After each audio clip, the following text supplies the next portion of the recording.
Hello प्यारे बच्चों, आज हम आपकी क्लास 8 की मैथ का एक्सरसाइज नंबर 9.1 जिसका 5th क्वेश्चन करेंगे। देखिए 4th क्वेश्चन तक हमने पार्ट 1 में समझ लिया है और अच्छे से हमें समझ भी आया है और बाकायदा हमने उसमें फॉर्मूले भी करे हुए हैं, तो उसका लिंक डिस्क्रिप्शन में दिया हुआ है। आज 5th क्वेश्चन है, the diagonal of a rhombus are 7.5 centimetre and 12 centimetre. तो हमें रोम्बस का एरिया फाइंड करना है। देखो बहुत आसान क्वेश्चन है, ठीक है। तो हमें क्या कर रखा है, जो 5th क्वेश्चन है, देखो रोम्बस इस प्रकार का फिगर होता है, ठीक है, जिसकी ऑल 4 साइड आर इक्वल होती है और ये इसके डायगोनल्स होते हैं, ठीक है ना। तो हमें डायगोनल दिए हुए हैं जिसे हम D1 और D2 के रूप में लिखेंगे, जो कि हमारा डायगोनल दिया हुआ है 7.5 सेंटीमीटर और 12 सेंटीमीटर, ठीक है ना। अब हमें क्या करना है, एरिया ऑफ रोम्बस हमें फाइंड करना है। एरिया ऑफ रोम्बस जिसका फॉर्मूला होता है 1/2 into product of its diagonal. Diagonal मतलब विकर्णों का गुणनफल, गुणा करना है। तो 1/2 इंटू 7.5 इंटू 12, पॉइंट हटा दीजिए, एक संख्या बाद पॉइंट है, 1 0 बढ़ जाएगी। देखो 2 से कटेगा 6 टाइम, दोनों 5 5 से कट जाएंगे 15 और 5 से कटेगा 2 बार, ठीक है ना। अब 2 से ये कट जाएगा 3 टाइम, तो 15 को 3 से मल्टीप्लाई कर दीजिए 45। आप जब भी एरिया निकालोगे पावर 2 लगाओगे ही लगाओगे, ठीक है ना। तो इस प्रकार आपका 5th क्वेश्चन कंप्लीट हो गया। देन हमारा नेक्स्ट क्वेश्चन है 6, find the area of rhombus whose side is 6 centimetre. थोड़ा क्वेश्चन सही कर लीजिएगा, ठीक है ना। निकल तो उससे भी सकता है लेकिन डिजिट थोड़ी अलग है। तो यहाँ पर बोला गया है कि हमें एरिया ऑफ रोम्बस फाइंड करना है जिसकी साइड 6 है और एल्टीट्यूड, ये एल्टीट्यूड एक तरह का बच्चों हाइट है, ठीक है ना। तो ये 4 सेंटीमीटर है। हमें एक डायगोनल दिया हुआ है तो हमें दूसरी डायगोनल की लेंथ बतानी है। देखो रोम्बस के जब मैंने आपको फॉर्मूले समझाए थे पार्ट 1 में, तो मैंने बताया था 2 फॉर्मूले यहाँ पे, एक यहाँ है और एक ये, ये दोनों का इसमें काम होने वाला है, ठीक है ना। तो हम क्या करेंगे, सबसे पहले एक फिगर बनाते हैं रोम्बस का। ये मैंने डायग्राम बनाया रोम्बस का, ठीक है ना। तो इसकी जो साइड है बच्चों वो दी हुई है 6। देखो रोम्बस की जब एक साइड 6 है तो सभी कितने की होंगी, 6 की। उसका रीज़न क्या है, क्योंकि सभी साइड इक्वल होती है, ठीक है ना। और एल्टीट्यूड मतलब होता है हाइट, जो 90 डिग्री का एंगल बनाती है। ये हमें दी हुई है 4 सेंटीमीटर, ठीक है ना। हमें एक डायगोनल दिया हुआ है जो कि है 8 सेंटीमीटर। ये एक डायगोनल हमें दिया हुआ है जो कि है 8 सेंटीमीटर। तो हमें जो ये दूसरा वाला डायगोनल है ना, ये वाला हमें बताना है कि ये कितना होगा, ये हमें बच्चों यहाँ पर बताना है, ये वाला, ठीक है ना। तो बहुत आसान है, कुछ नहीं करना। हमने फॉर्मूला पढ़ा है कि हम पहले एरिया ऑफ रोम्बस निकाल सकते हैं बेस इनटू हाइट करके। तो हमारे पास देखो, मैंने जब पार्ट 1 समझाया था तो मैंने बताया था कि बेस वो होता है जहाँ पर 90 डिग्री का जो परपेंडिकुलर है वो गिरता है, ठीक है ना। ये परपेंडिकुलर बोलते हैं अपन इसको। तो यहाँ पर ये बेस होगा और ये इसकी हो जाएगी हाइट, ठीक है ना, 90 डिग्री का एंगल जहाँ बनता है। तो हम क्या कर देंगे, यहाँ पर लगाएंगे area of rhombus. Area of rhombus क्या फॉर्मूला है, बेस इनटू हाइट। क्या है, बेस इनटू हाइट, ठीक है। अब जो बेस होगा वो 6 है, हाइट हमारी 4 है, ठीक है ना। तो कितना हो गया, 24 सेंटीमीटर स्क्वायर। अब हमारे पास एक डायगोनल हमें दिया हुआ है 8 सेंटीमीटर, दूसरा डायगोनल की लेंथ हमें पता नहीं है क्या आएगा। बहुत आसान है, हमने पढ़ा था कि एरिया ऑफ रोम्बस का फॉर्मूला डायगोनल में, एरिया ऑफ रोम्बस का जो फॉर्मूला होता है डायगोनल में वो होता है 1/2 into product of its diagonal, ठीक है। तो एरिया ऑफ रोम्बस हमने अभी निकाला है 24 सेंटीमीटर स्क्वायर, 1/2 इंटू डायगोनल 1 कितना दिया हुआ है 8 सेंटीमीटर, और दूसरा हमें फाइंड करना है। ये कितने टाइम कट जाएगा, 4 टाइम कट जाएगा, ठीक है ना। डी स्क्वायर को बाहर कर दीजिए, तो बच्चों ये जो मल्टीप्लाई में है ना 4 सेंटीमीटर वो चल जाएगा डिवाइड में, तो सेंटीमीटर से यहाँ 1 सेंटीमीटर बच जाएगा, 2 थे और 4 से कट गया 6 टाइम, तो D2 कितना आ गया हमारा 6 सेंटीमीटर। तो सेकंड जो डायगोनल होगा, सेकंड डायगोनल ऑफ रोम्बस या अदर डायगोनल लिख दीजिए आप, रोम्बस इज कितना होगा 6 सेंटीमीटर होगा। ये हमारा आंसर हो गया, ठीक है ना। तो इस प्रकार हमने आपका जो क्वेश्चन नंबर 6 है वो भी कंप्लीट कर लिया है। देन हमारा अगला नेक्स्ट क्वेश्चन जो कि है 7th क्वेश्चन, ठीक है। बहुत आसान तरीका है कि the floor of building cost consists 3000 tile which are rhombus shape, मतलब एक बिल्डिंग है जिसका फ्लोर पे 3000 टाइल लगाई गई है और उनका सभी का जो शेप है वो रोम्बस के आकार का है। प्रत्येक जो रोम्बस है उनकी जो डायगोनल है 45 और 30 है। तो टोटल कॉस्ट फाइंड करनी है हमें कि इस पर पॉलिशिंग की जाए तो कितनी कॉस्ट आएगी, और यदि कॉस्ट आती है 1 मीटर स्क्वायर पर 4 रुपये का। बहुत आसान है बच्चों, देखो हिंट तो हमें वैसे मिल चुका है और वैसे भी मिल चुका है। जब पॉलिशिंग करनी है तो आपको हमेशा एरिया करना है, और दूसरी बात यहाँ देखो स्क्वायर दिया हुआ है तो वैसे भी एरिया निकालना है। तो किसकी बात कर रहा है, टाइल की, और टाइल किसके आकार की है, रोम्बस के आकार की। तो बहुत आसान क्वेश्चन है आपका ये, ठीक है ना। कुछ नहीं करना हमें, जैसे क्वेश्चन में बोला गया है वैसे ही हमें करना है, ठीक है ना।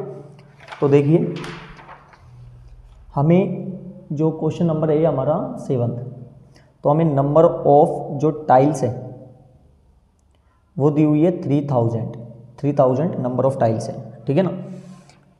अब क्या है कि जो प्रत्येक टाइल है वो किसके आकार की है, रोम्बस के आकार की, ठीक है ना।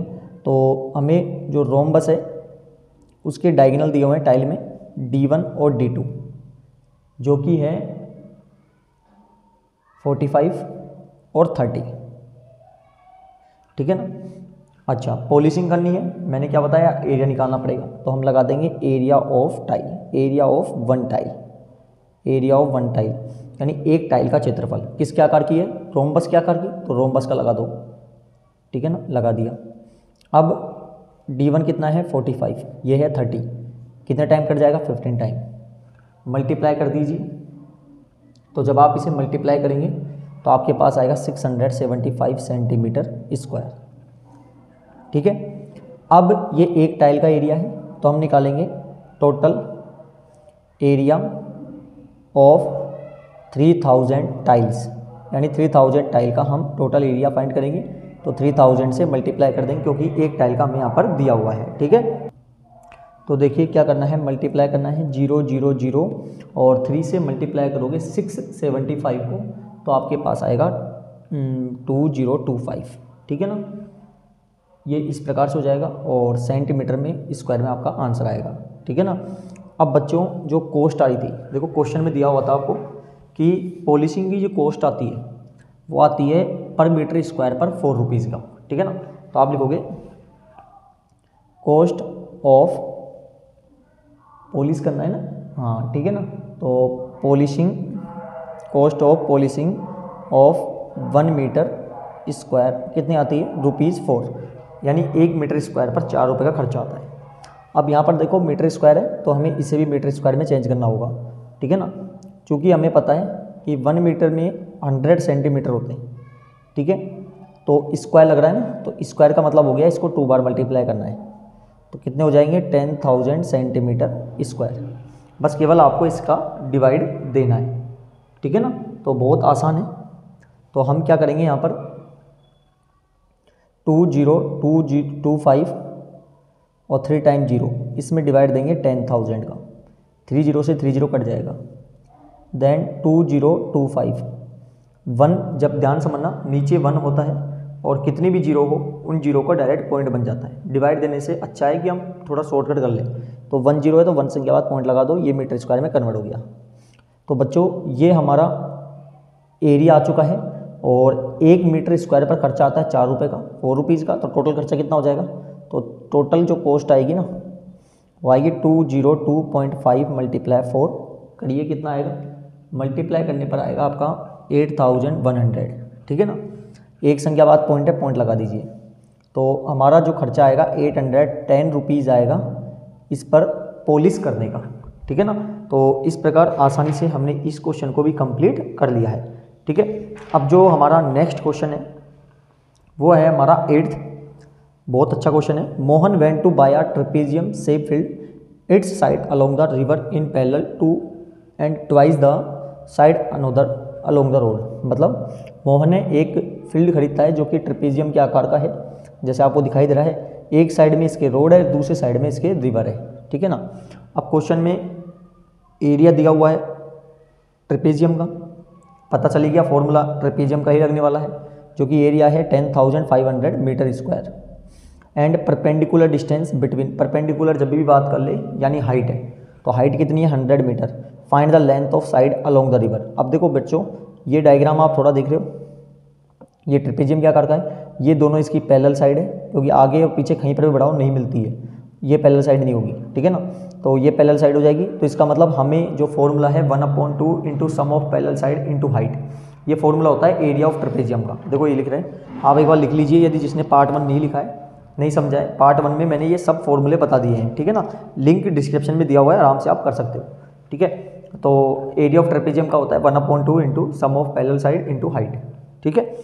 अब कुछ नहीं करना, जैसे क्वेश्चन बोला है, और एक चीज़ और देखिए आप क्या बोला है आपसे कि रिवर का जो क्या बोला है कि जो साइड ऑफ रिवर है ना, वो पैरेलल जो है वो ट्वाइस है रोड से। देखो मैं आपको एक चीज़ बता दूँ, आपके पास दोनों की लेंथ नहीं है, न तो रिवर की है न रोड की है, तो कंपेरिजन देखो, यहाँ पर जो कंपेरिजन हो रहा है ना रिवर का, वो हो रहा है रोड से, तो रोड को आपको x मानना होगा, यानी उसकी लेंथ तो क्या मानेंगे हम, x मानेंगे। सबसे आसान तरीके से बता रहा हूँ आपको, क्यों मानेंगे, क्योंकि हमारे पास दोनों की ही लेंथ नहीं है। मैंने बोल दिया राम का कंपैरिजन कर रहा हूँ मैं श्याम से, राम का कंपैरिजन श्याम से हो रहा है, तो श्याम को x मानना होगा। इसी प्रकार यहाँ पर जो आपका रिवर का कंपैरिजन है वो रोड से है, तो रोड को क्या मानना पड़ेगा, लेंथ को x मानना पड़ेगा, ठीक है ना। तो आप लिखिए यहाँ पर, क्वेश्चन नंबर है आपका 8th, क्या लिखेंगे आप कि let the side of road be x metre, ठीक है ना। क्यों मीटर में क्यों लेंगे, क्योंकि क्वेश्चन में देखो यहाँ पर भी मीटर स्क्वायर है, इसलिए मीटर में ही लेना पड़ेगा, ठीक है। अब यहाँ तक समझ आ गया, तो साइड ऑफ रोड, अब ध्यान से समझना, क्वेश्चन में क्या बोला था आपसे कि जो आपके side of along the river, जो रिवर है वो ट्वाइस है साइड ऑफ रोड से, यानी जो रिवर की है ना वो रोड से ट्वाइस है, तो रिवर की क्या हो जाएगी, ये रिवर होगी बच्चों, ठीक है ना, रोड की तो निकाल लिया हमने। तो यहाँ पर तो रिवर का कंपैरिजन था रोड से था, ठीक है ना। तो क्वेश्चन में देखो, दोबारा देखिए एक बार, क्या बोला है आपसे कि side along the river is parallel to the twice of the road, तो रोड को x मान लिया, तो रिवर का क्या हो जाएगा, ट्वाइस हो जाएगा, किससे, रोड से, तो ट्वाइस हो जाएगा, मतलब 2x हो जाएगा, 2 मल्टीप्लाई, ठीक है ना, किससे, साइड ऑफ रोड से, यानी रोड की लेंथ से, तो 2 मल्टीप्लाई क्या लिखा था हमने, x, तो कितना हो गया 2x मीटर, ठीक है ना। अब लिखिए according the question, according the question, ठीक है। अब हमें क्या करना है, हमें यहाँ पर पैरेलल का डायग्राम है ये, मतलब सॉरी ट्रेपेजियम के आकार का है, तो हम लगा देंगे area of trapezium, area of किसका लगाएंगे हम बच्चों, यहाँ पर ट्रेपेजियम का लगाएंगे, TRAPEZIUM, trapezium, 1/2 into sum of, क्या लगाएंगे, सम ऑफ पैरेलल साइड, ठीक है ना, sum of parallel side into height, clear है। अब एरिया ऑफ ट्रेपेजियम हमें बुक में दिया हुआ है, एरिया कितना है 10,500 मीटर स्क्वायर, तो इसे केवल पुटअप कर दीजिए 10,500, ठीक है ना, 1/2 into sum of parallel side, देखो रोड की और रिवर की, रोड की है x और इसकी है 2x इंटू हाइट।